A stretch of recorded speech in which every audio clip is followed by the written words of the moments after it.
மயிலாடுதுறையில் சுய உதவி குழுக்களின் உற்பத்தி பொருட்களை மொத்த உற்பத்தியாளர் மற்றும் மொத்த கொள்முதல் செய்வோருக்கு இடையிலான சந்திப்பு கூட்டம் நடைபெற்றது.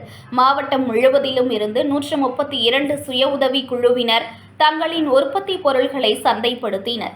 மயிலாடுதுறையில் தமிழ்நாடு மாநில ஊரக நகர்ப்புற வாழ்வாதார இயக்கம், மாவட்ட வழங்கல் மற்றும் விற்பனை சங்கம் சார்பில் மகளிர் சுய உதவி குழுக்களின் உற்பத்தி பொருட்களை மொத்த உற்பத்தியாளர் மற்றும் மொத்த கொள்முதல் செய்வோருக்கு இடையிலான சந்திப்பு கூட்டம் நடைபெற்றது. திட்ட இயக்குனர் மகளிர் திட்டம் ஸ்ரீனிவாசன் தலைமை வகித்து குத்துவிளக்கு ஏற்றி நிகழ்ச்சியை தொடங்கி வைத்து மகளிர் சுய உதவி குழுவினருக்கு தமிழ்நாடு அரசு சார்பில் மானியத்துடன் வழங்கப்படும் கடன் திட்டங்கள், ஏற்றுமதிக்கான வாய்ப்புகள் உள்ளிட்டவை குறித்து விளக்கி கண்காட்சியை தொடங்கி வைத்து பார்வையிட்டார்.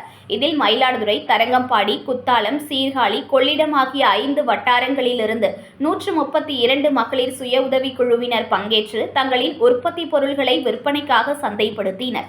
இதில் பாரம்பரிய அரிசி ரகங்கள், கைவினை பொருட்கள், மதிப்பு கூட்டப்பட்ட பொருட்கள், சோப், பினாயில் உள்ளிட்ட தயாரிப்பு பொருட்கள், உணவுப் பொருட்கள், பூஜை பொருட்கள், அழகு சாதன பொருட்கள், ரெடிமிக்ஸ், தின்பண்டங்கள் ஆகியன காட்சிப்படுத்தப்பட்டன. நிகழ்ச்சியில் வேளாண் வணிகம் மற்றும் விற்பனைத்துறை துணை இயக்குனர் சுப்பையன், வணிகர் சங்க நிர்வாகிகள் உள்ளிட்ட பலர் கலந்து கொண்டனர். செய்திகளை உடனுக்குடன் தெரிந்து கொள்ள லைக் பண்ணுங்க, ஷேர் பண்ணுங்க, சப்ஸ்கிரைப் பண்ணுங்க, மறக்காம கமெண்ட் பண்ணுங்க.